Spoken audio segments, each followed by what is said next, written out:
Just make sure we just.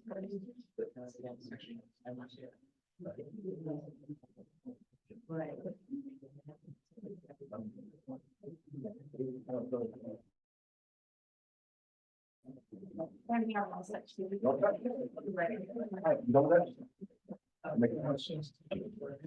Like to welcome everyone to the May 2nd, 2024 Bellingham Zoning Board of Appeals. Before we get going, I'll make a quick introduction. Rob, if you'd like to stand up. Actually, I don't even know your last name, Rob, to be honest with you. I know you for a while. Rob is our new town planner effective Monday. Hello. Hello, everybody. Thank you.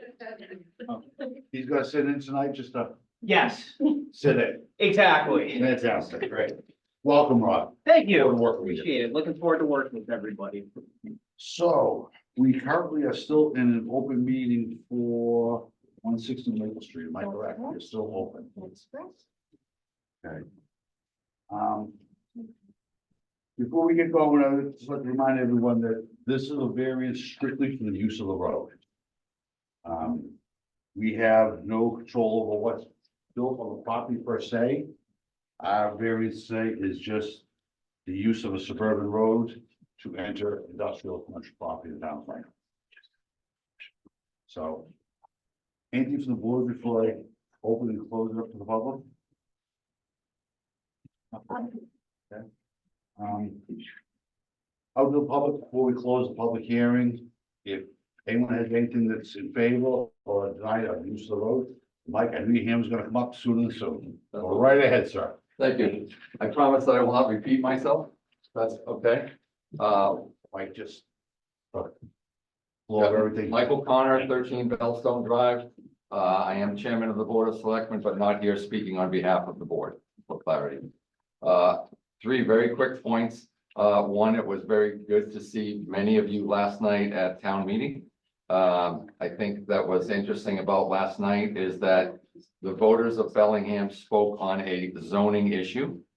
And I would say that they equally spoke on a zoning issue decades ago or years ago when this property was in question. And if they had not done this, it would have been a clear path and we would not have to go before the zoning board of appeals for a variance. So I would point out that town meeting works and that this is an exception that you are hearing, not the will of the residents of Bellingham. I think that's a fair statement. Second, in my 15 years on the Board of Selectmen, one of the things that we've done is probably taken, I would say we've taken several thousand votes. Some of them are as simple as reappointment of members to boards or the renewal of common victual license that we just rubber stamp and we say yes or no. And then there are other things such as tax rulings where we as members of the board don't simply vote, but we are expected to say, I am voting in favor or I'm voting against for the following reasons. And because I think this is a exception to those rules, I would respectfully ask that each voting member, before you vote, explain why and not simply say yes or no, because I would like to know why you feel that way. The third point of interest is that there are many lawyers in the state of Massachusetts that would love this to be a test case. The Tracer Lane ruling that said that Waltham and Lexington were 1 to 2% of the town of Waltham does not meet the threshold that Bellingham has of up to 17% of commercial zoning. Our assessor last night spoke about the warehouses and said that there are 6 properties in town that could legitimately hold warehouses, of which only 1 is buildable, which means the other 5 could be solar. And because those other properties exist for solar, is a reason that if this goes to land court, that it could stand up before a judge. And for that reason, I believe that you should let a judge determine whether the Dover Amendment threshold of 1 to 2% is 1 to 2%, is 5 to 10%, or is it 17%? And it is for that reason that I believe that you should vote not to grant the variance and let this go to a judge. I thank you very much. Thank you. Anyone else? I would entertain a motion to close the public hearing. Motion to close public hearing. Second. All those in favor? Aye. Okay, I obviously have given this a lot of thought and talked to different people throughout the town. I have one, actually I have many things, but I have one thing that's holding me up on Mr. Conversation, rubber stamping, and I refuse to do that in any hearing. Is our second variance criteria, hardship is only to circumstances related to soil conditions, shape, topography. We've always held an applicant to all three criteria that the zoning bylaw says. So that said, that's my stumbling block as I sit here, but we need to have a discussion. Right, So what are your thoughts? what are the, what's the other solution if they were not to grant access through that road? I feel like the placement of where the recommended project's going, there's no, what's the other path to get in and out and get any work done, whether it's for this project or another time. If we were to deny it based on the one criteria that I don't have trouble with, I'm not sure what the rest of the board is, they have every right to appeal it. Anything we do, they have the right to appeal. Right. So I'm having trouble just saying boom, because that criteria has not been met. Because the topography is easy, there's no challenge there. To require the variance. We've always held it to all three. Correct. Mr. Chairman, may I? So first, I did receive the draft decision. Right, excuse me, Mr. Chairman, this is Town Council Robinson. Yes. You voted to close the public hearing. You're deliberating at this point, so you can't take additional comment from the applicant. You're right. So I'm sorry. Thank you. Thank you very much.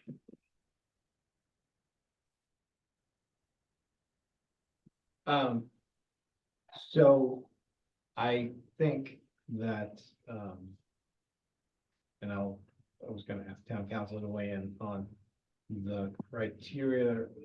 My understanding is that this is a slight variation on the normal criteria in that it's in context of the Dover Amendment and what we're doing. So, and I thought the crux of everything came down to whether it's a public safety concern. This road, this access way is a public safety concern. And that's really the extent of our analysis, since this is sort of a unique legal animal. And I would ask town council if she can hear me to remind I us can, the yep. criteria is. So, yeah, then certainly the normal criteria talks about a hardship that's related to essentially unique soil shape topography condition of the land. As we discussed, I think don't have a lot of guidance about how boards are to navigate applying the variance standards in light of the solar protections in 40A, which again are not your usual Dover protections, which we have more guidance on. The applicant did produce a case, which I think, I don't know how a court would apply to this, where, it was deemed essentially an existing land condition, that there was this existing access road that was the only way to access a property. Whether or not a court would agree that meets the second prong in this case, I don't know.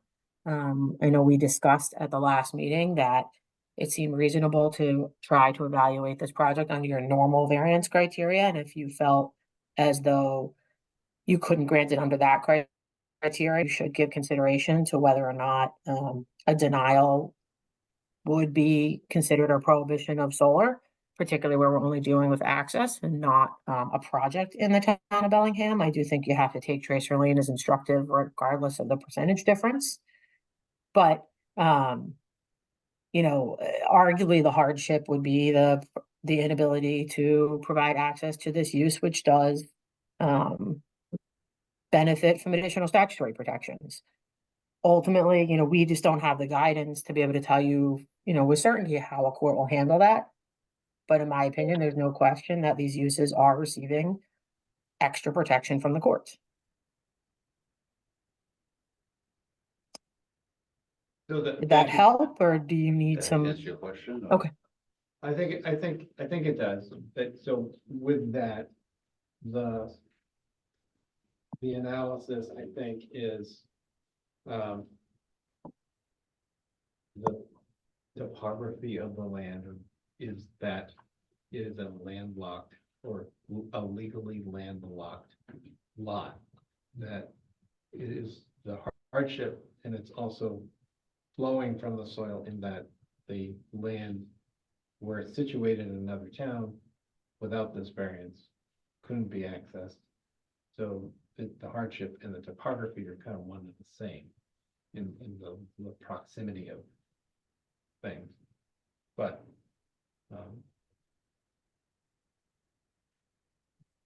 that would be sort of my answer to that. And then, and also the applicant has proposed to us 3 different scenarios by which they think there's justification for this.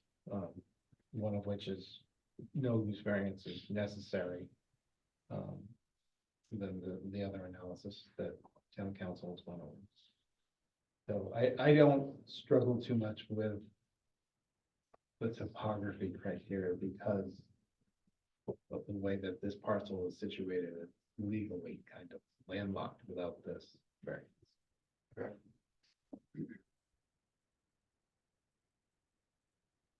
Any input? I would agree. I mean, I think some of that would kind of relate to shape. I mean, that it is landlocked, but that's kind of what Ray was saying as well. Whether for this use or another use, it needs some access point.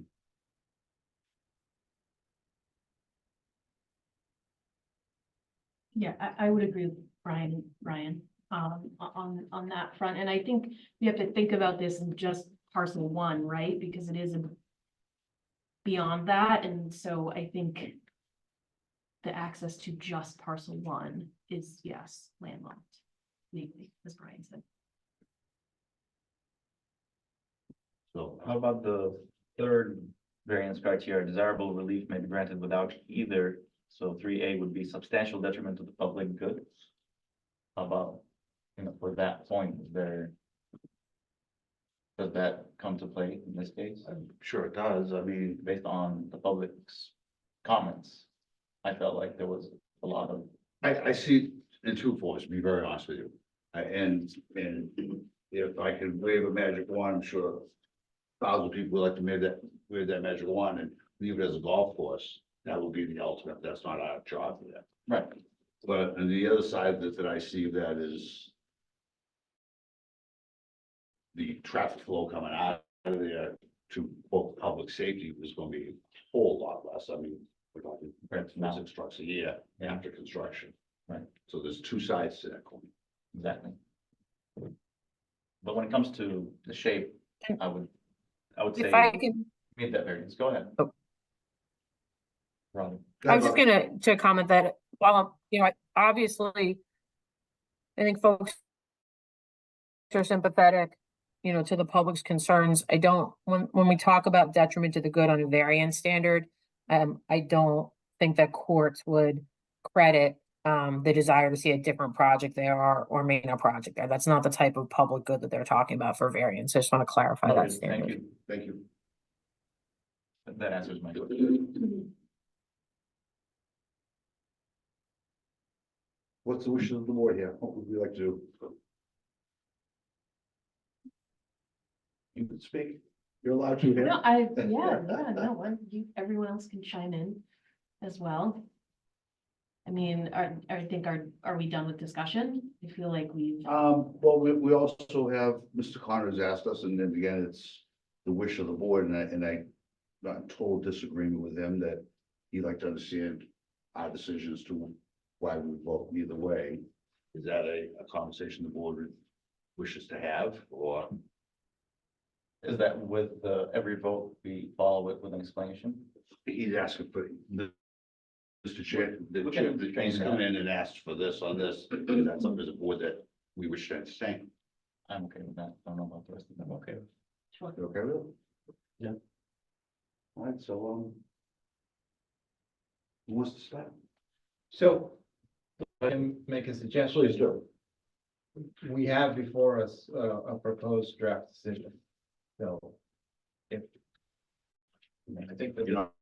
Discussion. Read that. No, but the Thank you. discussion, I have 5 copies of it. So if you guys. tell me- Yeah, I have a bunch of copies. Um, I mean, I've read it, but I'm not decision, loud. no, I Thank don't you. want you to, but I think any conversation about a decision should be. Start with the draft decision we have in front of us.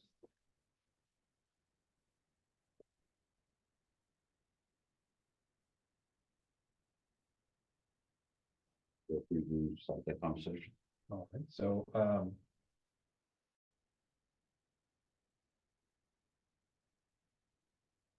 the conditions that we spoke of last time is that I think are here on thing captured.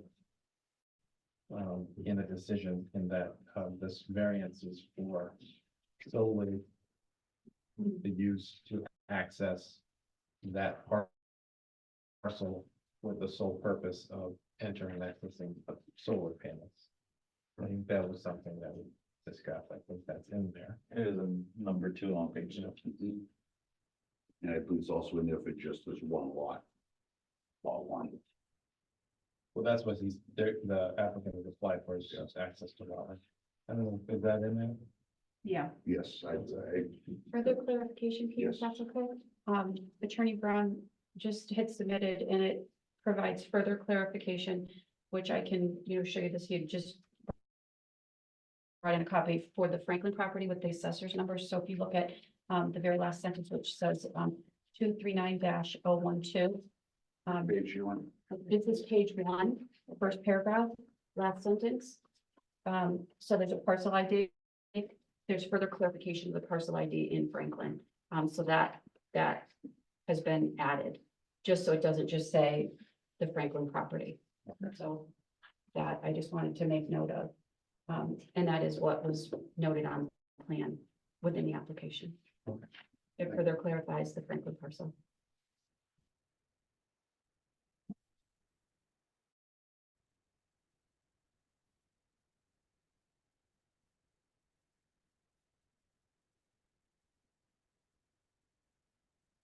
I'm in agreement with the points that were listed here, talks about how it's only for access to parcel 1 and that decision may be appealed, right? That was the 3rd point, and then no variance, modification, or extension thereof shall take effect until a copy of the decision has been recorded in the registry of deeds.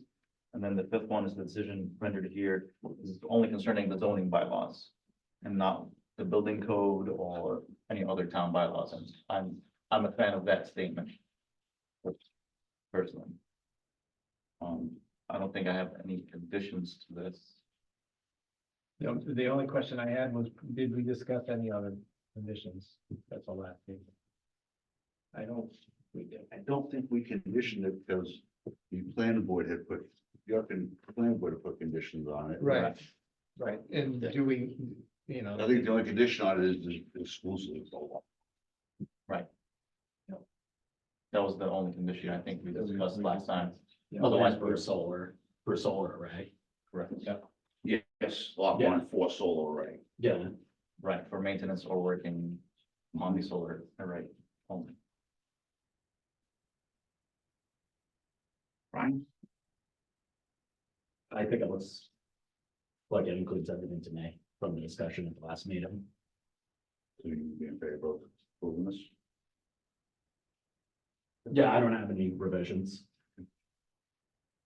I have no more comments on the draft. Or comments or anything else? No, I mean, Come on. you're killing me, Peter. No, I mean, I thought we were talking about the draft decision. I don't have any more comments with the draft decision.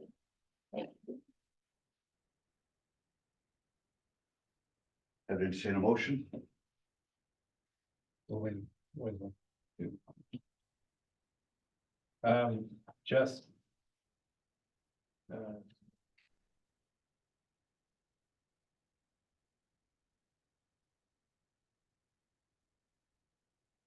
Just to be consistent, there's an annoying correction, but it's just minor. In paragraph 2, well, if we go with the first paragraph of the decision, the different parcels are identified and then they're given abbreviations.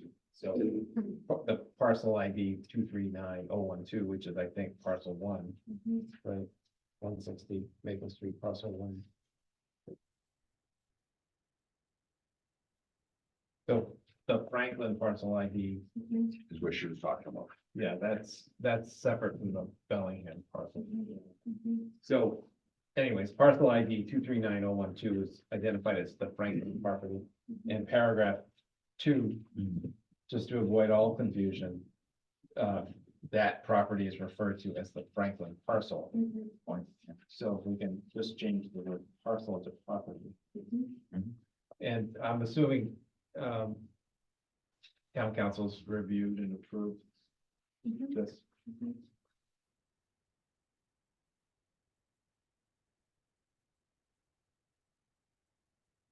And then what we will put in here is also, Robin, if you don't mind just waiting, but it was my understanding that once the board votes on this, within the voting section, that I will, within the decision, put out their names and how they vote within the decision on page 2 of 3. Yes, you always have to have in the decision, each board member's name and their vote. So Even if it's where- unanimous, you should still list the members the way they, So under page 2, right where it says voted unanimously, within there, I'll put your names. And how you voted. yeah, or whatever, yes, whatever the vote is, you can, in Yes. parentheses. Yep. Should, Would that be page that's just 3? from the statute, that should go in every decision. No, page 3 is where I have to sign it. It would be page, you see what it says voted up or therefore, so we put it. Page 2, Brian, right up where it says therefore. the board Oh, therefore voted. the board after granting, right? Yeah, and then, so however you all vote, I I would put yeah, within that section, Would change. yes. yeah, all right, Okay. all right. You may need to make that. Sure, I will. I guess. Yes, I will. You feel? It's my official document, Mhm. that's how I sign it. Any other comments? No, did you say you have other? No, No, I just think- about my, Full name. using my full name. Instead of the Oh. Elizabeth. We can do that. Maybe Kim make a motion. So I will move to adopt the draft decision as our decision, subject to the revisions that we spoke of at tonight's hearing. We'll second the motion. Brian, can I suggest that just be to approve the application and adopt the decision with the changes? Is that okay with you? Thank Okay you, with me, second that motion. just for clarity. Mhm. Any discussion on the motion? Feel like we've exhausted all different avenues. And I feel comfortable that it's gotten the right attention for the use, that question. I'll call for the vote. Fine. Brian, sorry. No problem. Been on there already. Mhm. My vote would be in favor of granting the variance. My reasons would be, it does meet our bylaw criteria. You know, if it weren't about just simply the access to the road, to the parcel 1 specifically, and there was an easier way to build another road in order to access it, it would have been a much simpler decision. But the fact, we're here to apply the bylaw, and that's what we're tasked with, and we can't, give this a special treatment compared to other applications that might come before the board, and they'll say, for example, oh, you gave this access road, you provided them with the variance, but we meet the same criteria, and we have the same exact situation, why did they get it? Now we should get it. So that could really cause some conflict in the future, and we're going by the bylaws, and literal enforcement of the provisions of bylaw, substantial hardship. It would be quite a hardship not to be able to go in and install and maintain all the solar panels. We spoke already about the shape and topography, and number three, I feel is covered as well. They don't meet, any reasons not to provide the variance.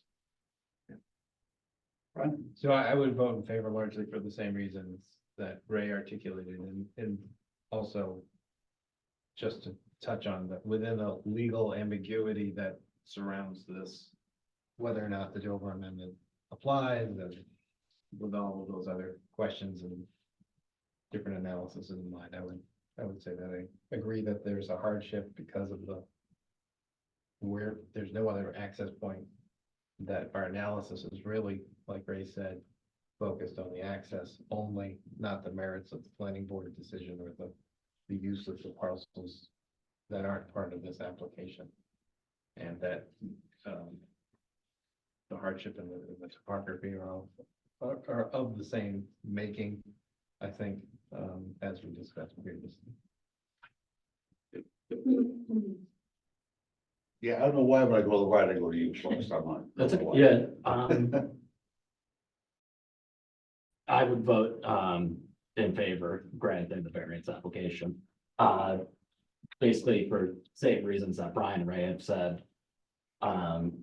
We are tasked to just follow the bylaw and the criteria given to us, and I think we've debated it, but I think that it clearly, to me,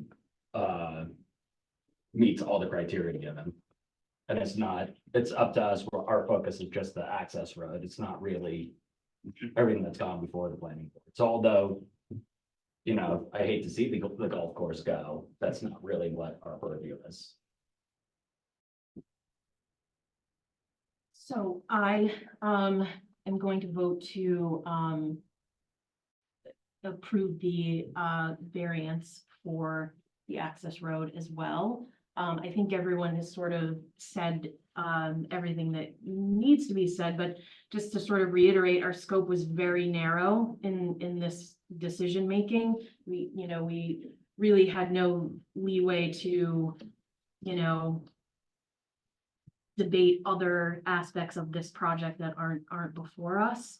And given that they meet the criterion for the variance, that is the essential reason I'm going to have for this.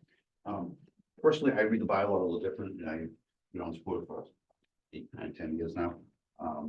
We strictly hold people to 1, 2, and 3, or 240, 12, B.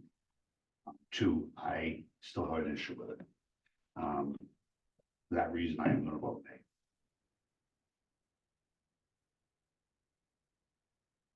Okay. So we have 4-1. So at this point, what I'll do is I will have that submitted to the town clerk tomorrow and file it off. And then there, the appeal period and those abutter notices will be sent out. 20-day appeal period. What is the result of the vote? Is that majority votes? It's approved. It's approved. It's approved. Mhm. Okay, I'll pass it down to her. sure, thank you. Thank you. Thank you. Thank you. Thank you, Robin. Good evening, Thank you, everyone. Robin. Thank I'm you very gonna sign much. off. I don't think you need me to say anything else. All right, have a good night. Yeah, have a great night. Have a good one. Okay, the applicants for, let me get my bearings here. Would you like the computer set up or you want to set? You okay? 79 mechanic Street. Yes. Just so you know, Mr. Chairman, we have 2 representatives from the town that are here. Yes. That will speak on it. I did speak with Mr. Campbell before the meeting started. No, I believe there are no conflicts, but Mr. Ambler has represented him, and member of mine has asked for already, but I feel no conflicts, and you want to see. All opens. Before we start, we have a motion to open the meeting. Open Good. Okay, good. Okay, good. Can I get a second over there? Oh, okay, good. All in favor? Aye. Brian, is that you? He's like, Okay, thanks. Did I get a motion to waive the reading? motion to waive the reading. Second? All in favor? Aye. Ms. Campbell, for the record, Yes, good evening, Mr. Chairman, board members, Scott Ambler. How long, 8 o'clock? Scott Ambler representing the owners and petitioners on this special permit request. The owners of the property are Marek and Nicole Rakowski, and the petitioner is Purple Paws LLC, which is a corporate entity which they also control. They have been operating a mobile dog grooming business for the past 5 years, and are seeking to, have a location, building a new facility on the premises in question. They've owned the lot for approximately the last 2 years. It's currently a vacant lot. It's in the, B1 zone. I'm assuming that everyone's received the application and the narrative. Just to run through it quickly. After operating their mobile business for the last 5 years, it's continued to grow each year.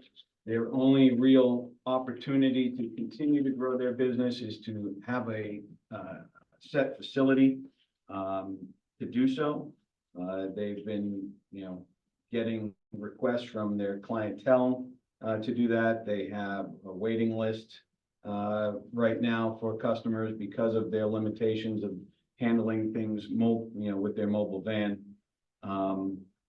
What they're proposing to do at this premises, it's approximately a 1 acre parcel of land. As I said, it's zoned for business. It is either adjacent to or very close to the Land Rover service and dealership, the small strip mall with Joff's Grill and the hair salon, Mr. Fence. There's a dental office across the street. Just down the road, there's Pam's Diner, so on and so forth. Crystal Pool. They're looking to build a 6,000 square foot brand new facility designed and will be constructed specifically for this purpose. The interior is to be designed out, and that will be pursued through the planning board, getting the development plan review. But it's going to have 3 large indoor pens. It's designed to accommodate a maximum of 50 dogs. The total square footage that they've allocated for indoor play area is 3,300 square feet. It's 3 play areas for big dogs, which with 10 dogs in each area, and 2 play areas for small dogs with 10 dogs in each area as well. And the separated walls, the interior walls can be configured to modify those areas as needed. If there's more big dogs on a day or small dogs on a day, they can do that. The plan shows a very large outdoor area in back of the building that will be completely fenced in with a 6-foot high composite fence. There will be a portion of it, as you can see, which will have a canopy for shade during particularly sunny or hot days for the dogs.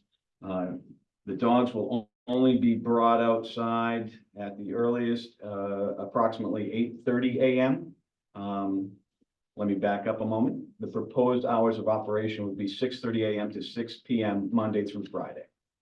Right now, there is no plan for any kind of a kenneling aspect in the business.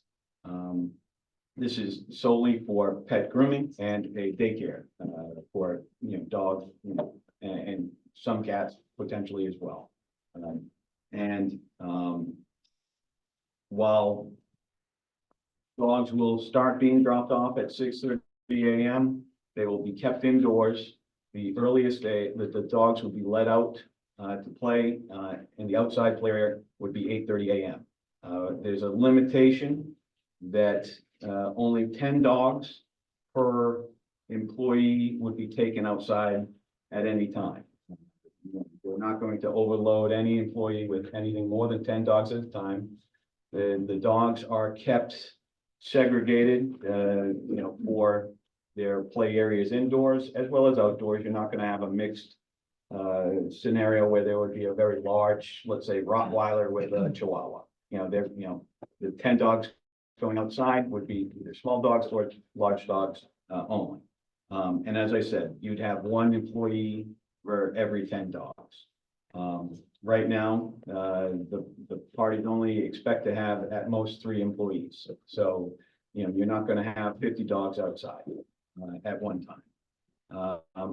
You're not gonna have 50 dogs at the facility probably at any one time.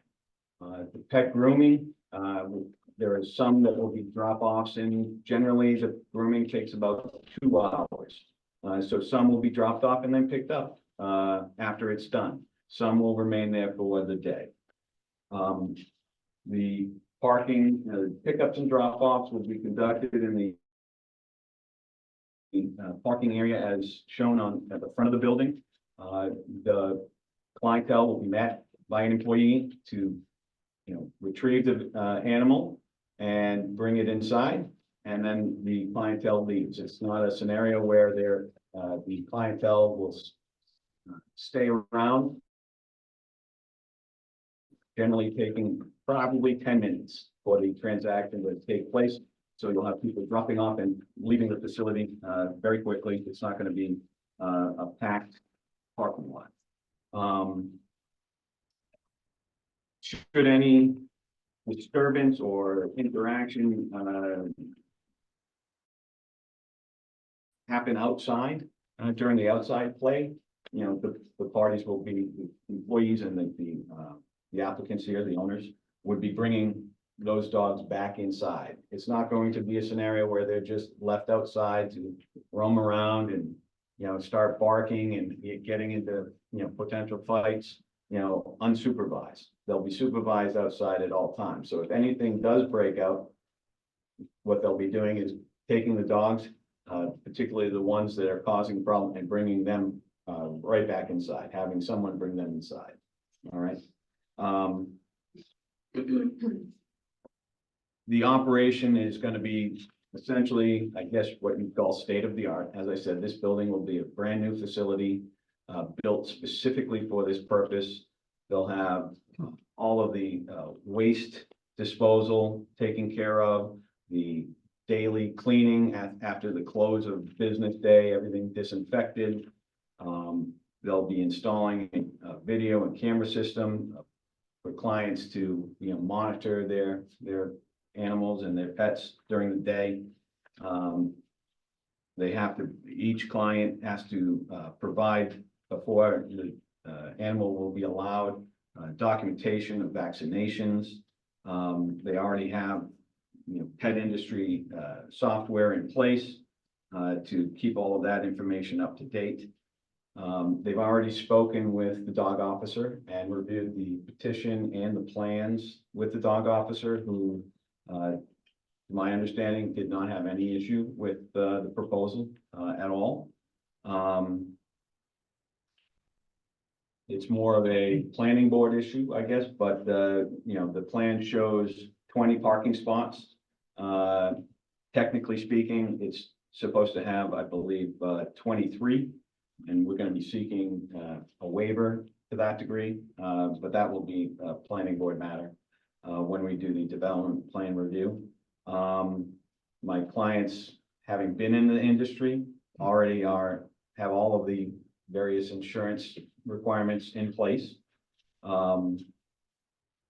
As I said, they've been in operation, so they have significant experience doing the grooming as well as caring for people's pets already. It's serviced by municipal water and sewer already, so there's no need for any kind of Title V or septic system situation in place. And as I said, it's a lot, a 1 acre lot that is zoned for business.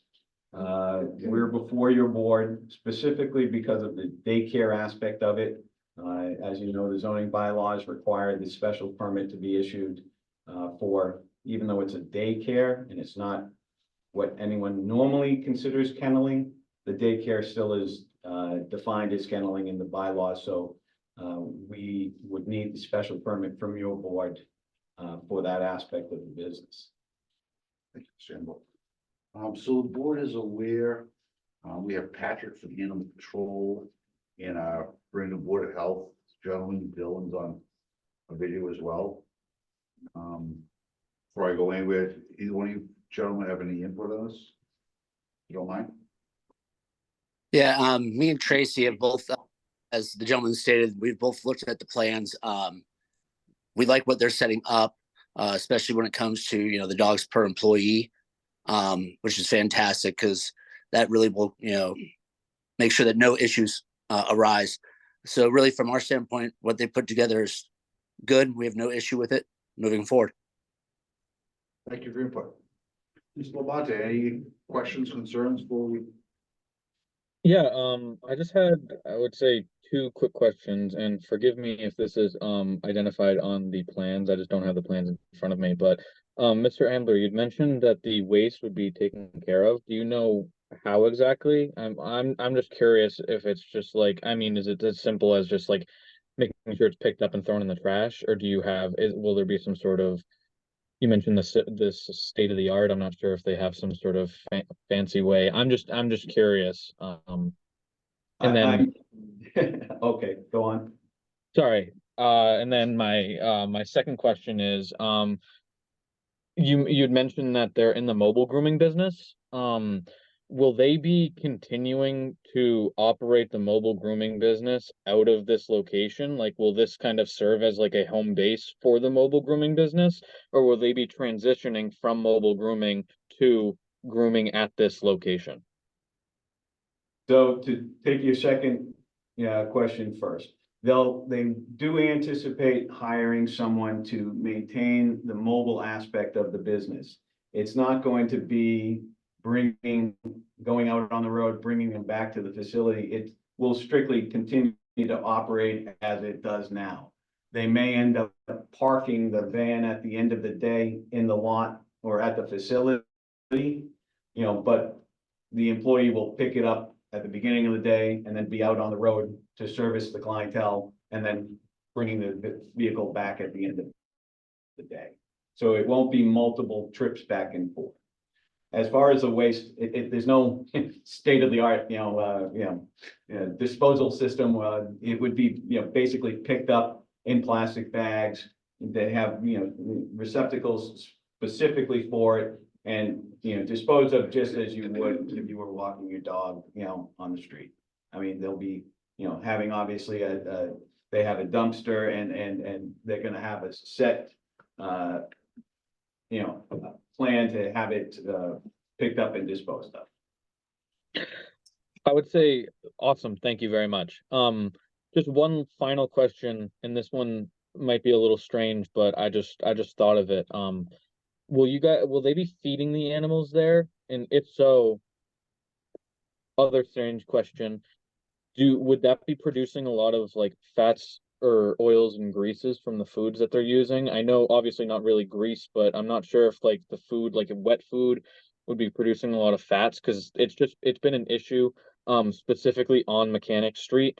A lot of the businesses, and we've gotten word from Medway Pollution Control regarding fats, oils, and greases, trying to reduce those. So just maybe a shot in the dark, but just out of curiosity, do you think there's any chances that you would be producing any sort of fog, or is it just across the board, just, grooming and boarding?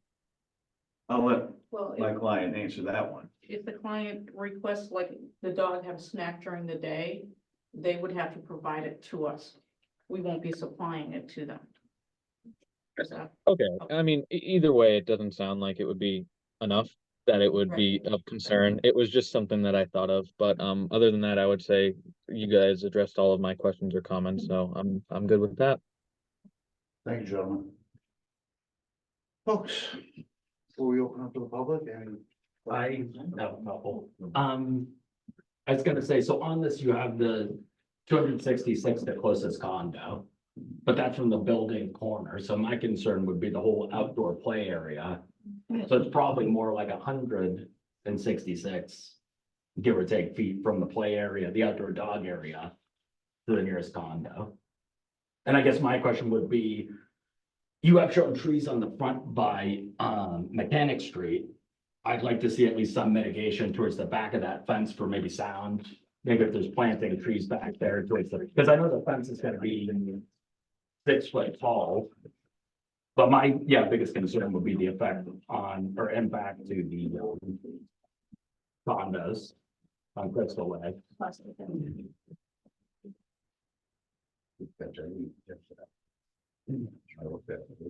So just to address those two questions. Yes, the closest condo is noted as 200, was it 266, I believe?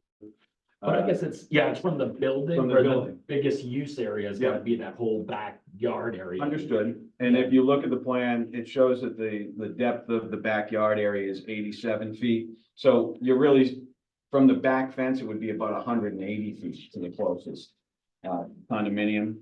My client just told me that, there is a row of trees along the back fence, that there is fencing already in place there. I don't know if it will be kept or if it will be upgraded, but there is already a row of trees on the back line. It's not shown on the plan. I could ask the engineer to go out and actually indicate what's already there. Is the fencing, is it the 6 foot tall, or do you know what the height of that current fence is? That's currently in place. Yes, That along wooden a fence. portion of the, Yeah, that's the applicant's fence, correct? it was there, did you put the fence up or was it there when the house was there? Yeah, there was a former, home which was in an extreme state of disrepair, but the fence was there when the home was there. So it was there when they purchased the property. So just further, and I think you already said it. So from the enclosed play area to the closest condo, we think about 100 odd feet. 180 feet. And I know there's concerns, obviously, I've seen the neighbors out there. The concern is the noise from the dogs, but I think that, what we've stated and in the petition and, certainly would be in the decision of the board. There will, the fact that, at a maximum, you'll have 10 dogs per employee outside at any one time. And again, under the current scenario, that would be staggered typically, so I don't even envision seeing 20 dogs out at once. So the 10 dogs would be out at a time with an employee monitoring it to make sure that there wasn't excessive barking. And the fact that there wouldn't be any dogs outside prior to 8:30 in the morning. Further, as stated, right now, and per the decision that you'd be rendering, we're looking at hours just Monday through Friday. So you're not going to have barking over the weekends. Because there's no hours of operation. So, I think my clients have understand what typically the concern is and have addressed it as best as possible. I guess I'd just like to point out that, it's in an area that is it's business zone, but it's also in an area that already has quite a bit of businesses generating traffic and, the Joss backyard obviously emits, odors as well as probably Pam's. And you have, trucks, big trucks going in and out from Mr. Fence. And he had a busy dental office. So I don't see that the impact of this particular business would be overwhelming. Certainly. When considered in light of everything else. I have a question about the one employee per 10. Is that kind of an industry standard? Just having 10 dogs per employee?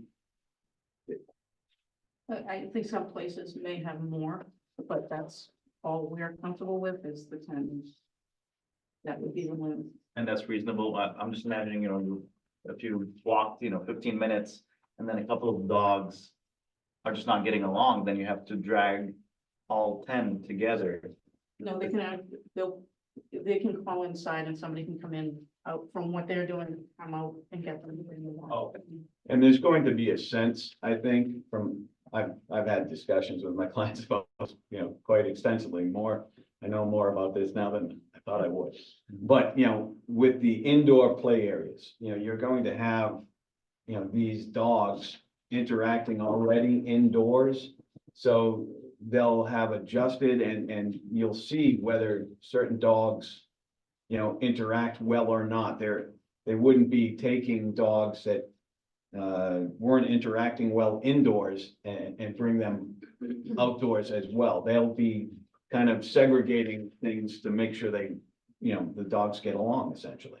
Because the last thing they want to do is have, dogs, attacking one another or, getting, roughhousing, and potentially, hurting one another. So, that will be something that will be monitored by them indoors before even getting out.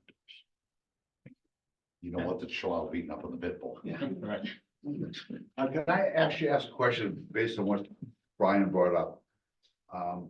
Your plans are phenomenal, they're great.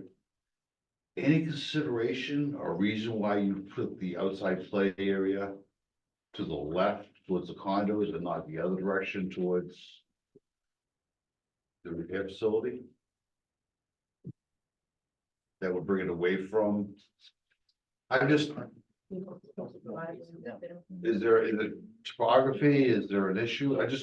That's where the driveway access will be, is on that line with the, and to really kind of accommodate the design, the size of the building, the driveway.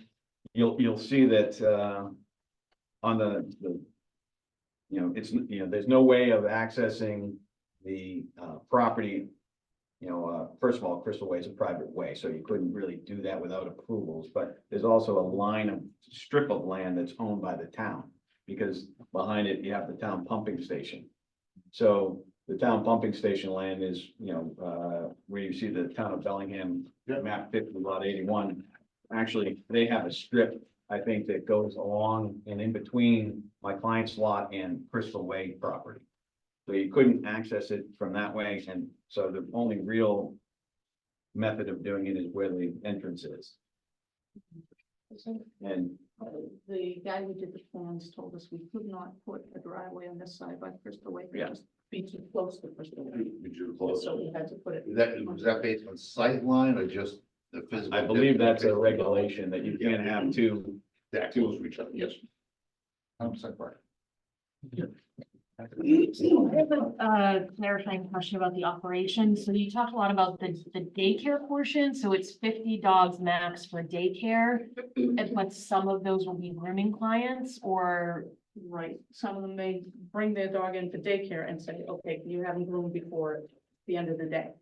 But there will be some that are just coming in for grooming, and how does that affect your employee to dog ratio if someone has to spend 2 hours grooming a dog who's not there for daycare? We'll have specific people for the daycare, and then we'll have other people that groom, that specifically just groom, they won't be watching the dogs.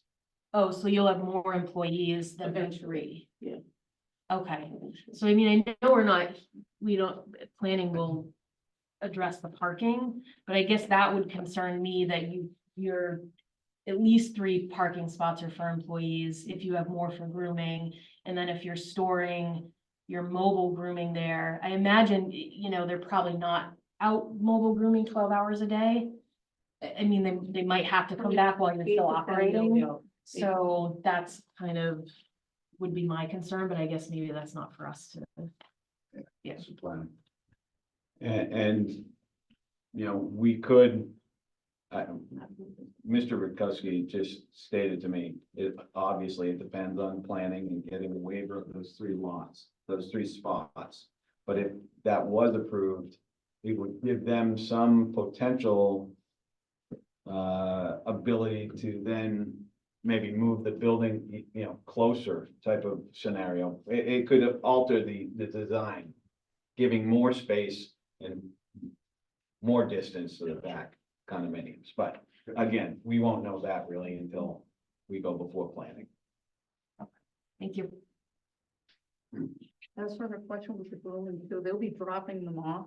And it'll take about 2 hours. Yeah, so they usually go out and they'll go to Market Basket. and things Right, like that. right, We have a yeah. clinic that does that now. They Yeah. Drop off their dog. Got it. And they go. Thank you. Slow as a hot button with you, so. I am curious if I may make a suggestion. ahead. I'm curious to hear what the abutters might have to say. Yeah, well, I'm gonna open it up just a minute. Then based on their concerns, I was gonna ask questions, Okay. but I can certainly ask questions and then Ask more. Ask more. So, over the years, we've had a number of kennels come before us and I know there's a universe of the decisions out there that have conditions that we've previously considered and applied. And maybe for the next hearing, we can look at those and think about that, but I was gonna suggest if Patrick just that if. He's still on though. Yeah. But if Patrick and Dylan can provide us with what they suggest would be conditions for our decision, that would be helpful from their perspectives of what we should be thinking about. I'm always concerned about the noise that can be generated from even the smallest, tiny, annoying little dog. I'm not a dog fan like that. Small. I'm not against- I have Great Danes, so Brian didn't like it. No, it's, I always, and I always put myself next to the, like, okay, I live next to this. And to hear one dog bark, okay, for a few seconds, okay. 10 dogs outside barking for an hour or whatever. That will drive you nuts. And you don't have to be an anti-dog person. I'm not an anti-dog person. But you know what I mean? Like, so I'm very sensitive to putting this facility near anything where there could be people that have to endure that. And when you have to endure something where you live, where on a nice day, you have to take the day off, it's summertime, you want to open the windows to get the breeze, and then you hear dogs barking, or you hear beeping, or you hear whatever you hear, that messes with you. And it really, if you can't have comfort in your own home, that is a significant concern. So I say all that just to say out loud what I'm thinking in my head. And I know that we've gone down the path of conditioning these things in the past, so if we can. Wasn't there and Brian, I don't disagree because from 6 a.m. till 8, 9 o'clock, I have 2 dogs in the bordering backyard that are out there all night, day crying. And I don't disagree with that.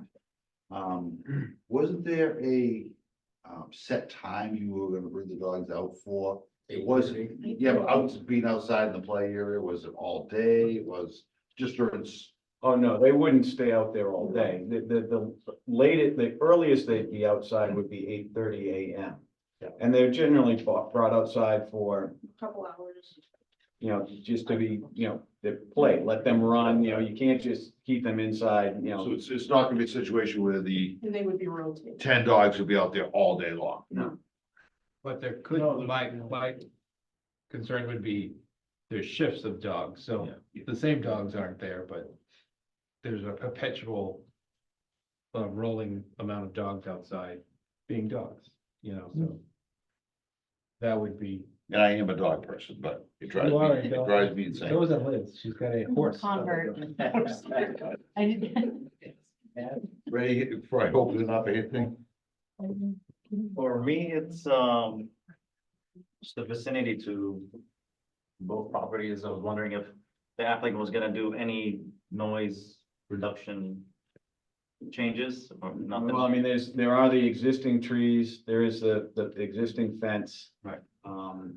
There weren't gonna be any, I don't think there's the ability to do any kind of noise cancellation type of things.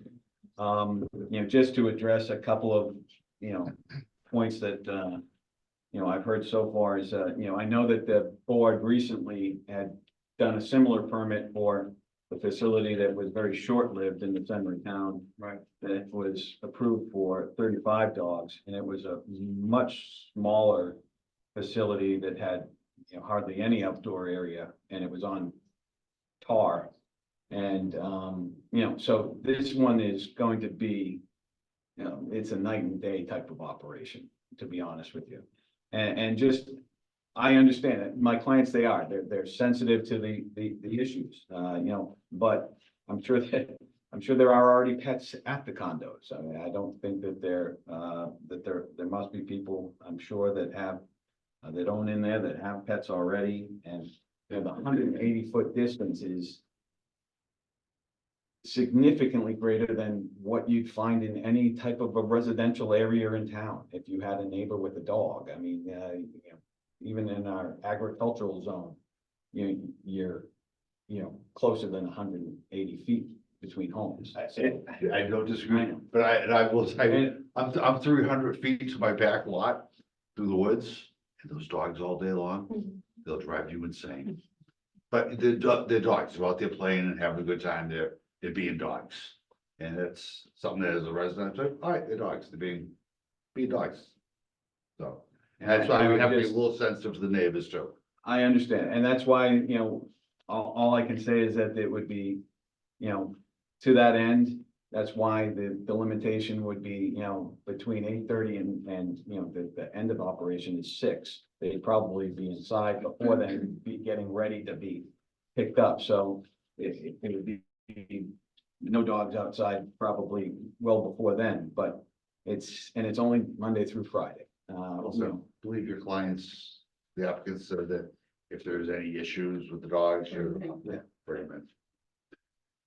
James, I'm gonna ask you to pipe in, because if this does get continued, possibility I cannot be here for the June meeting, so I'm gonna need you involved, if you don't mind.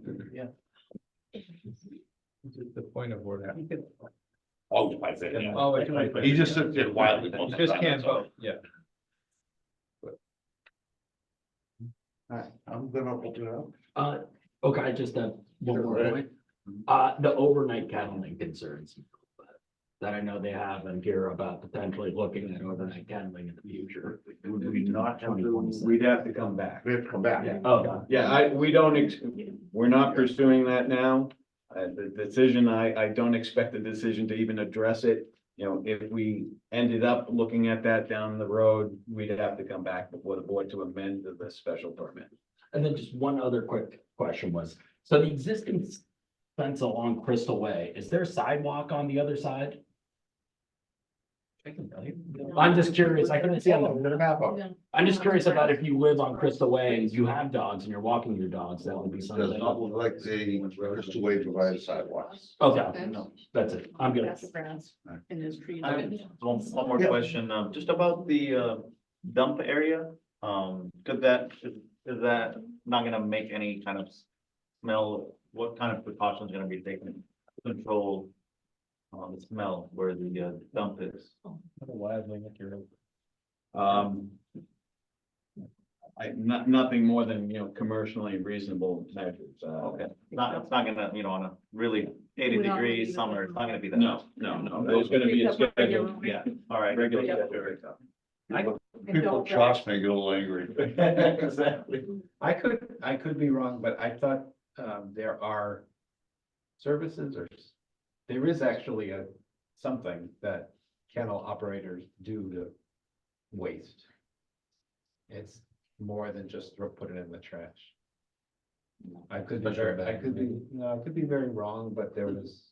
I don't think the last kennel we approved, in Center Town, was issues of trash receptacles. Yeah, I have a lot of butters. And it will be You double can ask bagged. It's double Yes, bag and- as well. I mean, it's not, like just using the doggy bags that do want to walk. Not just being stupid there. Oh, no, No, no, no, no. it's, everything is double back. Patrick, comment on that? Yeah, actually, every doggy daycare that I've gone to, Franklin or Bellingham, walking to those places, I don't have any smell. We don't smell anything going in there. It's clean inside the building for the smell. Outside, there's not a stench coming from anything where they dump. So I don't think that's an issue. And just to help you guys out with the noise aspect of it, with 10 dogs outside playing, they're generally not barking with that 6-foot fence because it's hiding them back there. If you walk inside the kennel and they're actually in like a kennel, that's where you get most of the noise. So if you walk into like Camp Bow Wow, outside, you're not really hearing anything. But if you go inside, that is a loud echo chamber. I also real quick wanted to add to that Go ahead, point, if I may. Yeah, go right ahead, sir.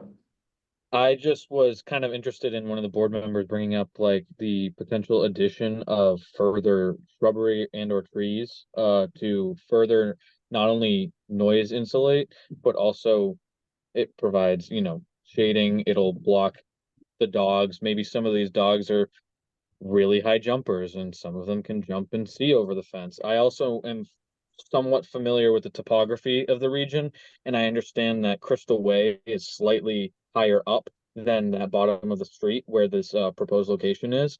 So I think if you also add more trees or shrubbery, you're not only going to be insulating from noise, but you're also going to be preventing the view of the dogs. So they're going to be more focused on what's going on inside the fenced area than they would be outside. So, people can still walk their dogs past and, they're not going to be worried about running over to the fence because there's not only a fence in the way, but there's also a line of shrubs or a tree or whatever. So I just thought that was a great idea as well. All right, I am gonna open to the public. Okay. If you don't mind, your name and address. I'll be reading prepared remarks. I still need your name and address, sir. Yep, I'm gonna read it. Okay. Good evening, ladies and gentlemen of the Zoning Appeals Board. My name is Jonathan Valaire of 501 Crystal Way in the Crystal Springs condominium community. I am here in solidarity with my fellow Crystal Springs unit owners and the Crystal Springs Board of Trustees to oppose the petitioner's request to build and run a dog daycare and kennel at 79 Mechanic Street. Our reasons for opposition are the certain harm to the health and well-being of Crystal Springs unit owners and the negative impact to our property values. Crystal Springs condominium community was built in 2013, consisting of 62 units along Crystal Way. The vacant parcel of land at 79 Mechanic Street immediately abuts Crystal Way. It is approximately, as we said, 180 feet from the closest Crystal Springs unit. Taking frontage requirements, proposed parking lot size, the proposed size of the facility, and the proposed outdoor dog area into account, the location of a dog daycare and kennel would absolutely cause harm to the Crystal Springs unit owners. The petitioners proposed their business would house a maximum of 50 dogs of varying sizes, which would be boarded or have access to indoor-outdoor play areas. These dogs would create an ongoing and harmful disruption to the peace and quiet of our community. A 2006 study published by the Journal of Applied Animal Welfare revealed that animal shelters and kennels containing fewer than 70 dogs of varying sizes regularly produced over 100 decibels of noise, with readings often reaching 118 decibels. For comparison, an ambulance siren typically ranges between 110 to 120 decibels. 65 decibels is generally considered the maximum acceptable daytime noise level in a residential area. The petitioner's business would without a doubt produce noise at or near the level reported in the Journal of Applied Animal Welfare study. This would create a health and well-being hazard for the Crystal Springs residents. According to the World Health Organization, prolonged exposure to environmental noise, like barking dogs, seriously harms human health and interferes with people's daily activities. Along with the impact to unit owners' mental and physical health, the petitioner's business would affect property values in our community. In 2018, Realtor.com published summary findings of various studies which showed in certain terms that proximity to noise pollution drives down a home's value. Even if the unit closest to the proposed business were affected in such a way, its decrease in value would drag down other units' property values because it would be the most comparable in the Bellingham real estate market. The proposed business's location would deter potential home buyers and make the Crystal Springs community less desirable. The economic impact to unit owners would be unfair and inevitable. Although the town of Bellingham exempts animals from its noise ordinance, Massachusetts state law is clear on the matter. First, the Massachusetts State Building Code 780 CMR, Chapter 7, Section 101.3 states in part, the purpose of this code is to establish the minimum requirements to safeguard the public health, safety, and general welfare, and safety to life and property from fire and other hazards attributed to the built environment. The codes referenced in Massachusetts State Building Code include 101.4.8 or 310 CMR Environmental Protection, which states under Section 7.10, no person owning, leasing, or controlling a source of sound shall willfully, negligently, or through failure to provide necessary equipment, service, or maintenance, or to take necessary precautions, cause, suffer, allow, or permit unnecessary emissions from said source of sound that may make noise. The Massachusetts Department of Environmental Protection defines noise in 310 CMR as sound of sufficient intensity and or duration as to cause or contribute to a condition of air pollution. By granting the petitioner's request and at a future date granting a building permit to build a dog daycare and kennel at the vacant lot at 79 Mechanic Street in such close proximity to a residential area, our community, the town of Bellingham would be violating Massachusetts state laws protecting residents from the harms and hazards I've described. The Crystal Springs condominium community supports small businesses in the town of Bellingham, but that support does not extend beyond our rights to quiet enjoyment of our property, to be free from nuisance in the form of noise pollution, and to maintain the value of our property. For these reasons, we vehemently oppose the petitioner's request and ask that the board deny their application. Thank you. Thank you. Thank you. Excuse me, do you mind sending that electronically so I can put it into the record? Of course. Thank you. Thank you. You can't type that fast, can you? No, I just say it's, if we can print it out, we can just put it with the record that way. Anyone else in Thank the you. public have any comments, concerns? I do. Okay. It's not gonna sound as good as that though. I thought I worked really hard on myself. Can we? Christine Spiller, 602 Crystal Way. Okay, thank you. I'll just. You can do a copy. Thank you.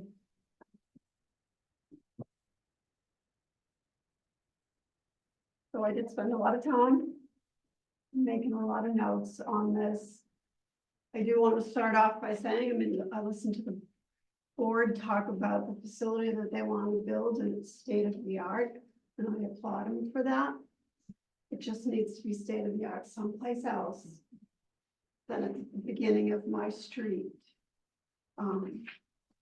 Small business owner, go for it. I applaud you for that too. You talk about the businesses that are already there in the zoned area. I can tell you right now, I've been there 7 years. Never had a problem with sound coming from trucks leaving Mr. Fence, grilling ribs at Joff's, the rental place. I've never heard anything. I mean, let's face it, dogs are dogs. And dogs communicate in one way. They do it by barking, whether they're happy, sad, or mad.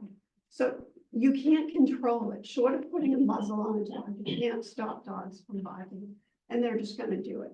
And in the quantity of dogs, it's really going to disturb our quality of life. Quiet enjoyment of our property. We have a right to that as tax-paying citizens of this town. And I don't want that to change. I bought my home. I expect to retire in my home. I don't want to spend 20 years fighting with a neighbor over the noise that I have to endure, that my neighbors have to endure over and over again. So anyway, I just kind of ad-lib that and then get to my notes, but and I didn't realize the Paws Off Leash was already out of business, so we'll subtract that number from my 14 and bring it down to 13 businesses fairly locally that operate a daycare. And I checked by looking at Google Earth. there's one that has a home close by it. The rest are all in a more industrial setting without individual homeowners living nearby and being affected by dogs barking, because that's what dogs do. My neighbors have dogs. They take them out for a walk. I've got my slider open. The dog gets excited because they see another dog, and I have to endure the however long it lasts. But then it goes away. Not saying it doesn't happen every day, occasionally, but they're not in one place, staying there all day long. And people in Crystal Springs work from home. Everybody acts like everybody's getting in their car and going off to work every day. So they're not gonna hear anything Monday through Friday, and then they're not there on the weekends. So the weekends, we don't have to worry about it. There are plenty of people there all day long. They work from home. They're already retired. They live at home. They don't go anywhere. They shouldn't have to endure listening to dogs bark, because that's what dogs do. And you can't stop them from doing it. There's no fence or trees that are going to really mitigate the sound of barking dogs. It's going to travel. We're going to hear it.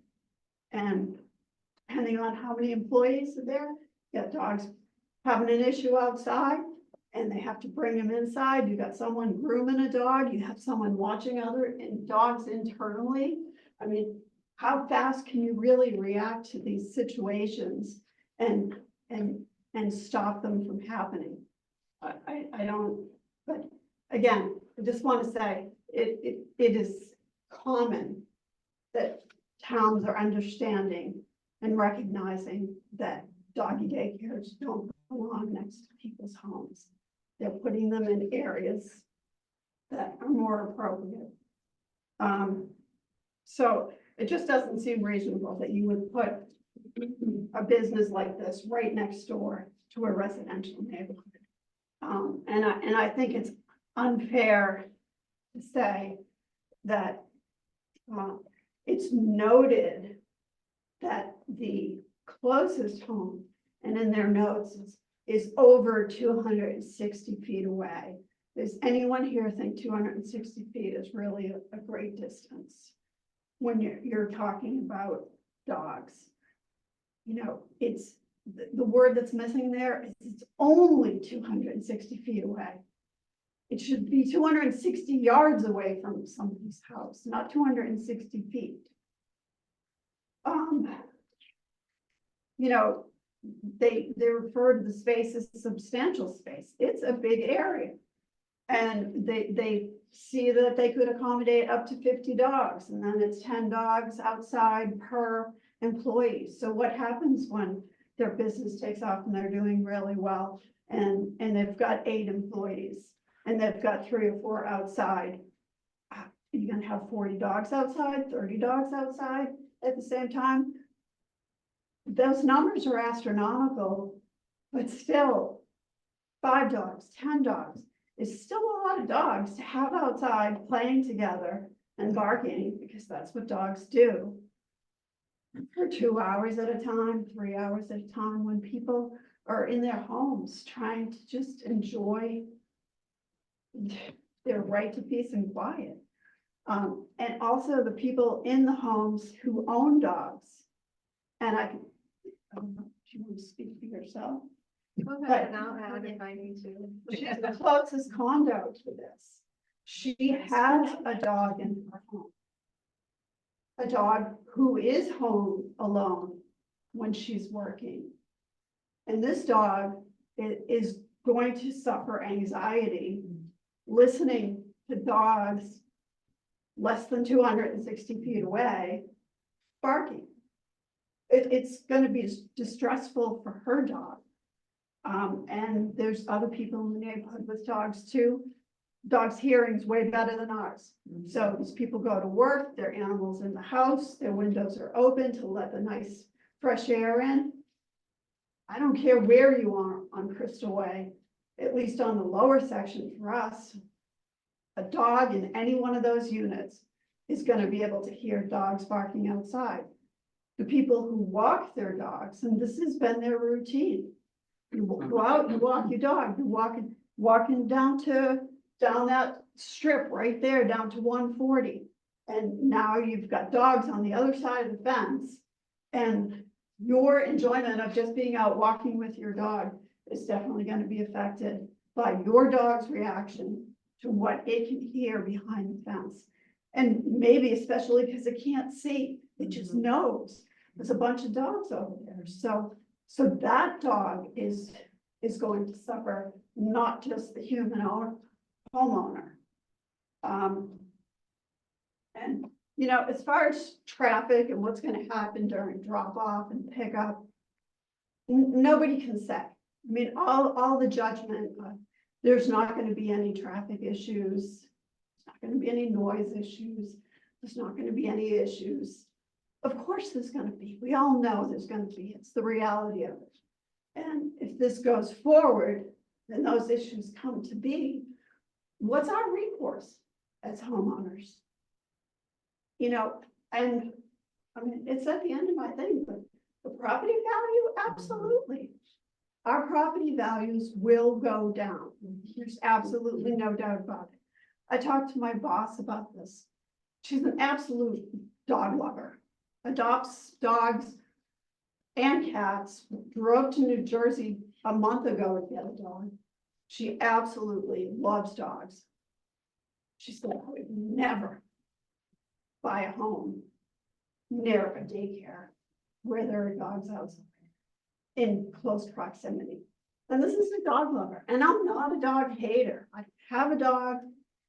If they were saying they wanted to have a cat kennel, cat grooming place, I'd probably be in favor of that, because I want people to be able to have a business if they want a business.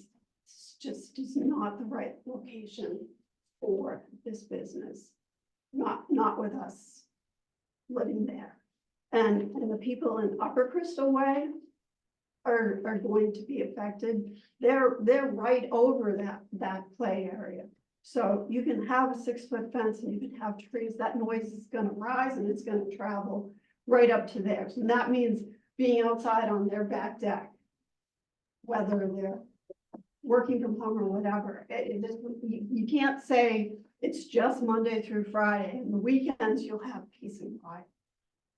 Because everybody doesn't leave their home Monday through Friday.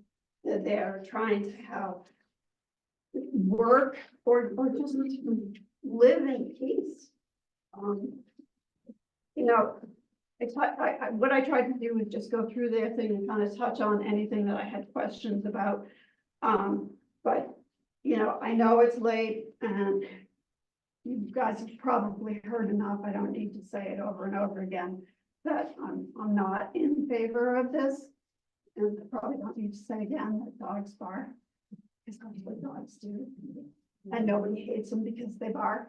They're gonna do it.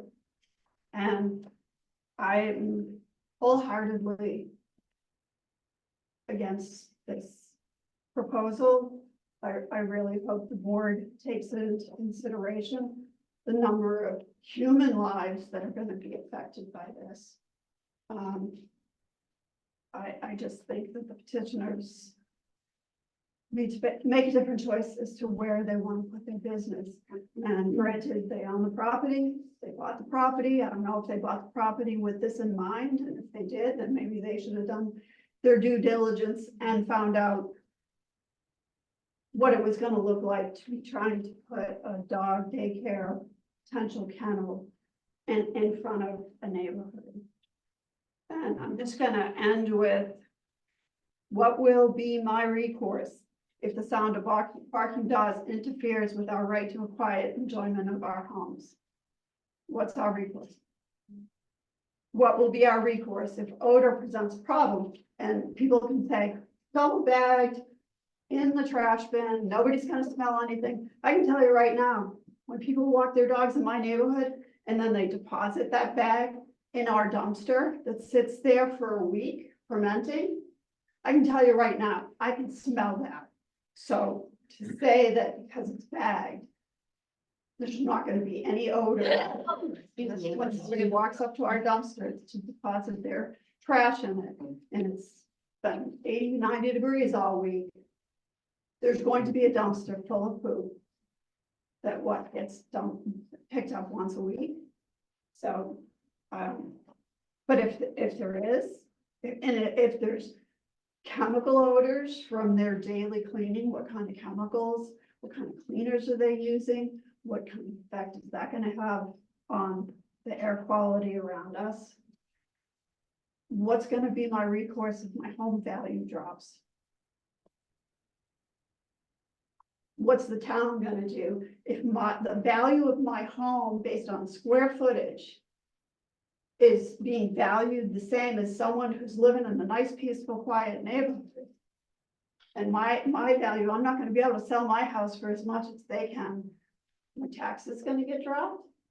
They're gonna tell me my assessed value is less because, well, you know, you live right near a dog daycare and we're gonna, you know, chop 75 grand off your value of your assessment, so you can pay less taxes. I mean, that's not gonna happen. I'm not gonna have any recourse.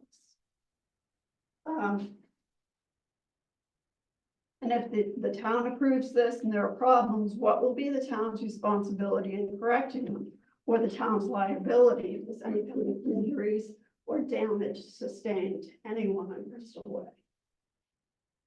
Thank you. So we don't reiterate the same thing over and over again. And I feel for the neighbors. If anyone has something other to offer before I move forward, I'd like to say something. is as long as it's not gonna be the, It's not really Okay. repeating, but I am the closest unit to can this we have your name and property, address, so- please, for the record? My name is Tammy McGee and I live at 101 Crystal Way, which is the immediate abutter. So I am the very closest unit to where the doggy daycare will be housed. And I love dogs. I have a dog of my own. And again, too, I applaud people for wanting to grow their business and start a business. However, that will directly impact my health, my well-being, my solitude in my home. So I'm outside all the time on my patio and I'm going to hear it all the time.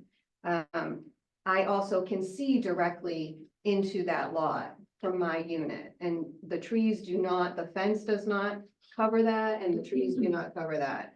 And I can look directly into it, as can my dog. So I just am very concerned about that and the effect on my dog and the effect on myself. I am an educator. I don't work the summers. I'm outside all the time and I enjoy the peace and quiet at Crystal Way, which is why I bought there. And again, do worry about the value, but that's repeating. But I just want to say that I am outside all the time and with my dog, and it's really going to cause a lot of peace and quiet and my own solitude in my home. Thank you. Thank you. Thanks, everyone. Thank you. Jane Pearl, 503 Crystal Way. I agree with everybody, what everybody said, but I had a Great Dane recently, shortly ago, I had to put her down, and she would go to the doggy daycare in Franklin, Happy Tales. And to say that when the dogs are outside and they're playing and whatnot, that they don't make noise. I mean, I would take her out of the car and she would get so excited and bark, and I could hear the dogs outside from the parking lot barking, you know, howling, whatever, because they get so excited. So to make an assumption that they're not gonna bark when they're outside playing and they're not in a kennel, I find that, you know, untrue, because it's in the doggy daycare that I took her to was on Forge Park in an industrial area. Not abutting anybody but buildings, so it was an appropriate place, and that's. Like we deal with in this town, the zoning in this town is a little mixed up.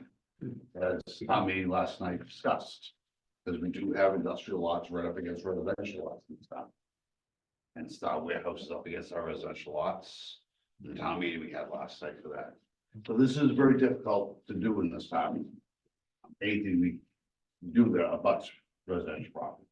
Because it's commonplace in this town. Can I just speak to that comment that you just made? Sure, one more time. Okay, so the reason why the petitioners are here is because they need a permit. Despite the fact that they're in a business zone, Yes. they need a permit to have a kennel. So you can say that it's difficult, but you are the people who decide whether or not this goes forward. And you are looking at homeowners who are representing many more homeowners who will be greatly affected by this. So if you think that this decision is difficult, if you say yes to it, I'll ask you to come and live in Crystal Way and see how difficult the rest of your life is. Because I plan on retiring there. I plan on hopefully being alive another 20 years living at 602 Crystal Way. And this is obviously a young business and it's not going to go anywhere. So this is going to be an ongoing problem, a difficult problem that won't go away for us. Ladies and gentlemen. Thoughts, wishes? Who would you like to go? Well, I have a question because this is the first kennel that's come before the board since I've been on it. So is this one of the larger ones in town that we have? Maybe Patrick knows the answer. Like, is 50 dogs a lot? Patrick? Yeah. Sorry about that. 50 dogs, when it comes to a daycare, no. I've got ones in Franklin that are a lot larger. Bow Wow is more than 50 dogs. So that's actually for the size, no, it's really not. And again, the way they're breaking that up, I mean, it's just a smart way of doing it. 10 dogs per employee in those sections. So for the amount of dogs that would be inside the building, no. That's really not a lot. Where's town Bow Wow located? Maple Street. Yes. I know, yeah, it's off the highway. I know where it is. Right. Actually, it is. It abuts the homes in Stone Edge Road. So I just wanted to let you know. How close? I'm trying to look it up, to be honest with you. You No, jump in, you're I'm like, it just does about curious. residential property. Right, a Bow Wow in Bellingham, are there any other kennels that are 50 dogs? I don't recall permitting anything quite as large. Okay, yeah. Every kennel that we deal with, whether Franklin or Bellingham, are over 50. I think they're close to 7,500. Okay. Yeah. About 2,000 feet. It's not that far. It's 0.2 miles What's that? from the Camp Bow Wow to that community. To, thinking, Stonehenge. yeah, it is, I forget what number it is down the end. Yeah. It's approximately 0.2 mile. 0.2 miles, what about? Okay. Yeah. You Measured I it am. I can't measure that. But I know it does about his property. Okay. Right. Anyway, I just wanted to know you had a bunch of kennels come before you and none this large, so. Not that many, believe it. Okay, that was my question. Can I say something about the cat Bow Wow? I used to take my ma'am? dog. Oh, excuse me. Oh, sorry. Your name and your. My name is Koto White. I live in 703 Crystal Way. Yes. I used to take my dog to Camp Bow Wow 5-6 years ago until he died. And my dog used to start barking and calling. And as soon as we turned from the Maple Street to that road, 0.2 miles away, he could sense it. And if I listened, I could hear from that far away all the dogs barking in the Camp Bow Wow. So I just let you know that someone here said that Camp Bow Wow, no noise there. I disagree. My dog and I heard it from 0.2 miles away in the residential area there. So I just. And that, I guess my other question to the board members who've been here longer than me, are there other kennels that we've approved that are this close to residential? Well, that's a tough question because I know some of them are within like a small. Well, Like a no, house. we actually have homeowners Right, that right. over a certain number of dogs, we have. They have to get issue a a kennel permit. permit, Yeah, and they are, got it. But I Okay. think all of them were pretty much under the condition that once a dog, not to add any more dogs, that the number would decrease till it got to the allowed number of dogs. you're. The only, Correct. Have you approved? Oh, But God. that wasn't a commercial operation. Right. That's I think correct, Patrick has. Sorry, a comment. Patrick, sorry. the only kennel, commercial operation that I can think of is Cranberry Meadow. And they, Oh, on like Mohawk. yeah, I think it's, Yeah, Uh, or down that way. yeah, Puddle Bank, Kennel, something like that. They went out That's, of business, didn't they? I have no idea. Tracy is the one that really handles Bellingham. They were in business as of 2 years ago that I know, but I know they're trying to sell the place. Yeah, we personally used them and they did officially close. But yes, we actually permitted that kennel and they are, I mean, that's in the thick of it. I we're guess, yeah. talking Yeah, no, I've. 25 feet between the houses, so. Okay, that is, Yeah. so that's probably the one that would have been somewhat comparable Yeah, to this. But that was really close, I mean, Yeah, oh, yeah, okay, all right, thank you. Those are my questions, you guys. But No under, comments here. I mean, under the special permit criteria, isn't one of them about not affecting neighborhood character?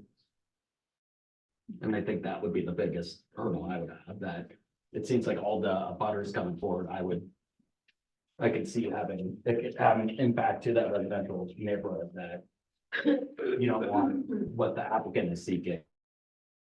And, you know, that the interests and the concerns of the neighbors. May I make a quick is comment to that? impact- sure, Mr. Labonte. Sorry, I'll just keep it brief, but I just kind of want to second that real quick.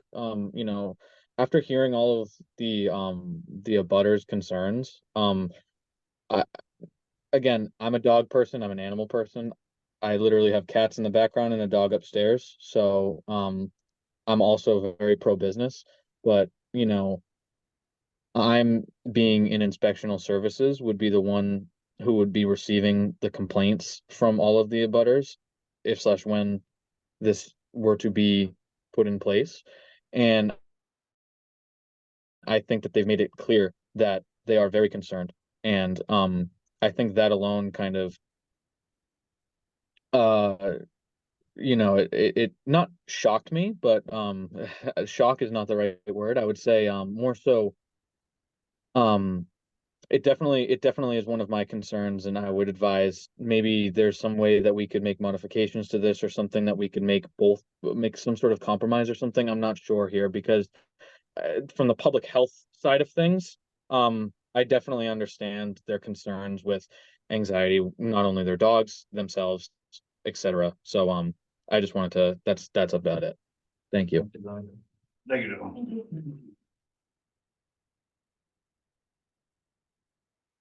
The only other comment I make to the butters that, there are certain criteria that we have to apply to this application. And to have informed conversation with everybody, including you should find that criteria and see how you might say it applies to the situation. So it's 240-25 under the zoning bylaw. So write that down or remember it. Those are the factors that we have to consider in evaluating this proposal. If that's helpful. Mr. 240-25. Chairman, could I make a suggestion? It Yeah. just about if it is getting late, and I'm just wondering if we heard a lot of testimony tonight that it may be beneficial for the board members between now and when we continue, if that's what you so choose to do, to visit the site, to see just with the plan, how this is gonna lay out, and then, we could obviously possibly discuss it in June. It doesn't appear that you're gonna be making any decision tonight. And I just wanted to put for a suggestion, if, everybody wanted to maybe do a site visit just to address some of their concerns. Thank you. Can I actually, Mr. Amble, if you don't mind, and I know you've had an engineer look at this. But just I'm spitballing here, that's all I'm doing. And I know we can't entrance from the left side of the property. This, I don't know why your engineer or design said you should do that. Why couldn't we keep the entrance where it is, but loop yourself around the other side of the building for parking? And move the outdoor area to the far side? Is that totally out of, you understand what I'm saying? I don't, I'm trying to visualize what. So instead of coming in and having a straight shot to your rear parking and your dumpster. Right now, you're coming in and you basically, you got parking out front, and you got 6 spots in the back. That is 6 spots you got proposed in the back, correct? Yeah. Where your dumpster is? Yeah, it shows, those were the spots to be waived. I mean, we have, Spots to be waived, okay. we have 18 spots out front and then 2 next to the dumpster area. Okay, So there's 20 total spots. Okay.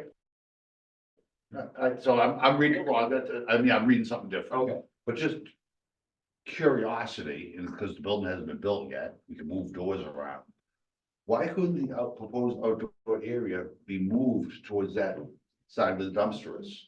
They would bring it further away from the abutters in the condo complex. Is that something that we could look at doing?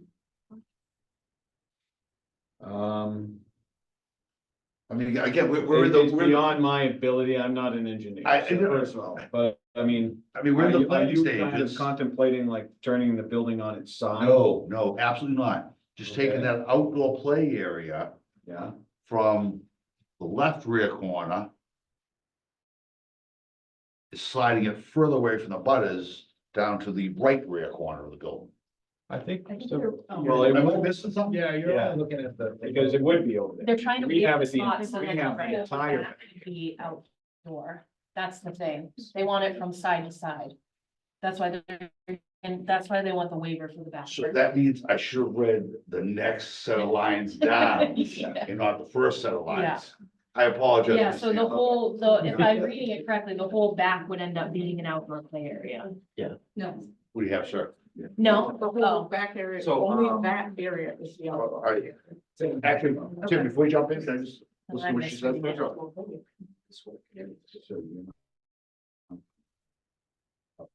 Just We may. Well. We can find. This- Here, we may walk them out here. on leashes. Correct. So that's what I was looking at was the covered area, and I apologize, I didn't read further down. And why do we need water?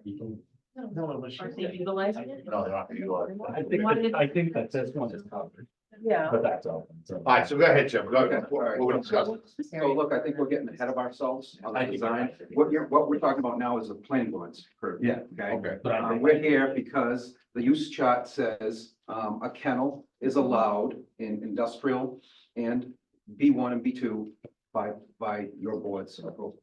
You know, as far as the conditions, and I get both sides, I think we're here just for the, you know, the use right now. You know, if the board, you know, we've approved kennels, in the past, we just had one. It didn't have the residential element to it, that we have here. But, you know, we're here for the use and this zone allows for this use. So, but by your, you know, approval. So that's really why we're here. The planning board can most certainly talk about hours and, if outdoor operation would even be, you know, acceptable for this, you know, but I think, you know, you, maybe unless you want to continue it, and discuss it more amongst yourselves, but we're really here for the use, you know?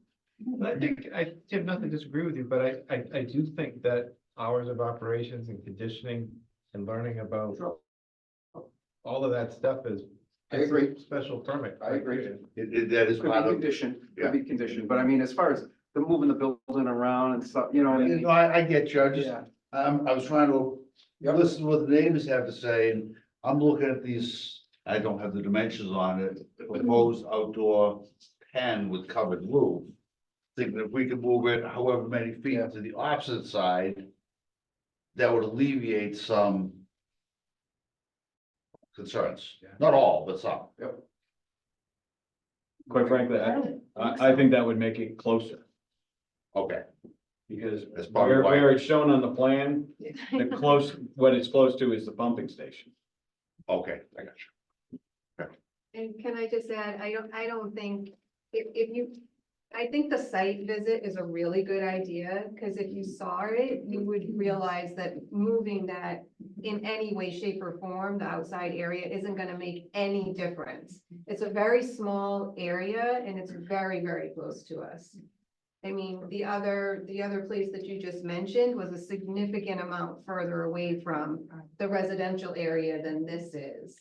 With the And it had a exception of the forest one, between it. the one that was permitted at Puddlebrook. Right. That was a dense population area. I mean, it wasn't 25 people in homes. So there probably was, there's supposed to be documented whether there was concerns about that.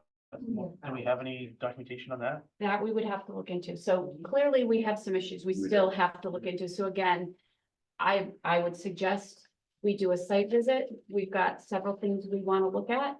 We've got several concerns and we could bring it back in June, but you know, we can keep doing this, but we clearly need to see the site. And Yeah. yeah, we do. And Patrick, if you don't mind. Patrick, you still there? Would you be able to gather any information if we had any complaints on Puddlebrook when they were open? Yeah, I can do that. I'm just curious how, because that was a fairly good sized kennel. Probably only had like 10 dogs, right? No, he was pretty big down Oh, they back had there, more? yeah. Yeah. I used to Uh, board there. Not Yeah, really. I'll have Tracy look up everything that they had on it. Thank you, I'd appreciate that. Another You got thing I would just, Chairman, and you don't have to take this by any means, but I think for the applicant, if you can come back to us, if you don't want this, that's totally fine, but you have to meet that criteria for the special permit, and I think really, and I know you have it here, but I just think wanted to go through I that think on the record, but. we need to make sure that, and we'll be ready, you know, with exactly where your responses would be for that after the site visit. So if you so choose to approve or deny, we're ready, to hit that threshold. Does the board feel that I need to put it on the record? It's part of the application, but. It's in our It packet. is in the packet. Yeah, Okay. so It is I just okay. meant to point out that obviously this is a special permit, you know, Right. it's much less strict, the criteria than a variance. I hit all of the criteria that is to be met by a special permit. Now, our position on that's in the packet that you have, it's the last page of the narrative. From our perspective, obviously, we've heard the comments, you know. I'd have to say that I think my client would dispute some of them, and though we understand where their concerns are, but, again, we think it's a good proposal. What is the board's pleasure? I think, Site visit? Yeah. Site visit? make a motion to continue. That's gonna go south, visit. I have no issues with that. We don't need to make a motion on that. You can just do it on your own, because if you're gonna do it together, then we have to post a meeting and we have to have a time. I suggest you go on your own with the plan, if the applicant is okay with you going to their property and doing it on your own. Other than that, we'd have to set up a meeting and post. So That's fine. we're looking to, I would like to look to continue this meeting. The next meeting is June 6th. Yes, More than likely, I will be out of the country okay, personally. so that means you would need to. You would need to And Mhm. jump I in. will be in New Jersey, but I can zoom in. So we'd still have enough because you could. So, take- now, we I would just, I want continue- to shortchange the Yeah, applicant. no. Right, James right, would- yeah. you're able to I'm vote on speaking at a special permit. conference, so I can't make it back Yes. in time. Well, that's better than New Jersey, The so. rest of us will be in Bellingham. But yes, I can definitely zoom in. And my concern is the next meeting is actually on a holiday, so we won't be holding that. I don't want to hold you up. The next meeting. The next July. meeting after the July meeting is a holiday. So that would, I'd like to That get, works. I'd If like you to get do accomplished more in June person and then me on Zoom. and not push you further and We further can down. do, so Brian would have to run the meeting, or the. No, the chair Ray that- would. You, that's right, you're the vice Yeah. chair, so you'd be the chair. You would definitely be able to vote. If you zoom in, we're all set with the numbers. Okay. Okay, I just wanna don't wanna make it unfair for the applicant Right. with my travel. If you don't want this, it's fine, but do you feel that after the site visit, I could begin drafting either a positive and a negative to be able to look at that? Or do we want to have to put it out to July? If It won't we be in have, July, because it's August. right, so I'm recommending I could have 2 copies of what's within the application and what we've discussed tonight, one way or the other. And then either be ready or not. I would hope to be ready. And what I can do, Brian, is circulate it to all of you, and obviously don't reply all, have it come back to me. And we can be ready with 2 decisions, one way or the other. What, There's some other due diligence too, Brian, which we right? could add. Looking at other conditions that we've put in Yeah, I would- recent kennel approvals, et cetera. Prior kennel, to look at prior kennel decisions and the conditions and input, written input if they can, from Yes. Dylan and Yes. Patrick Yes. about what they would put into a decision. I would say the prior 2 kennels would be, and I apologize, I don't remember the name, but the one on Main, Yes. North Main, Yes. North Main. Mhm. I think the last one previous to that was Puddle.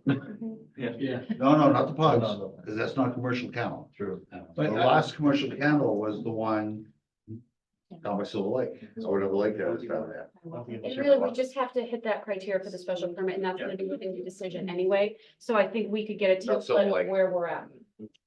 I was wrong on where it was, not Silver Lake. Hiawatha. Yeah. Can the board share with us the non-commercial kennel locations?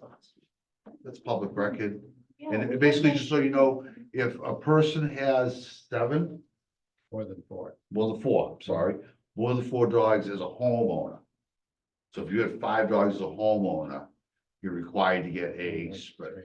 It's 3. 3 or 4? Yeah. 3 or 4. You're supposed to, you need to get a permit from us as quote a kennel, non-commercial kennel. And typical restrictions we put on those is that's your max number. And as things progress in life, you can't replace the animals. You have to bring that number down. Okay, so does that sound site visit? And do you want 2 possible decisions with the inclusion of whatever may come up at that next hearing? We could add and amend it, Brian. Are you comfortable with that? Are you not? What's your thoughts? I think it's a little rushed, but if that's the pleasure of the board, that's fine. If you wanna hold on, do we have time in July to get another meeting in, Fine. like late June? Whatever, I don't. I just think it's one thing is regardless of approval or denial, to kick it down the road till August, I think is, We don't mean it all, John. no, we do not. I think that's unfair to any applicant, not just this applicant. And the homeowner. That's And what the I was, homeowner. that's what I was thinking. That was the thought behind that. Fine, if we have all the information we need. Okay. But, if we can get all the information we need and we're comfortable running your decisions, there's no problem. Yeah, I'm in favor of a draft. We can just. and you guys can alter it and play As with we it. want. Okay. So I suppose I would need a motion to continue this until the June 6th, 2024 meeting. So moved. Second. All in favor? Aye. And at 7:00. 7:00. You'll be first on the agenda, sir. Thank you very much. Okay, thank you for coming.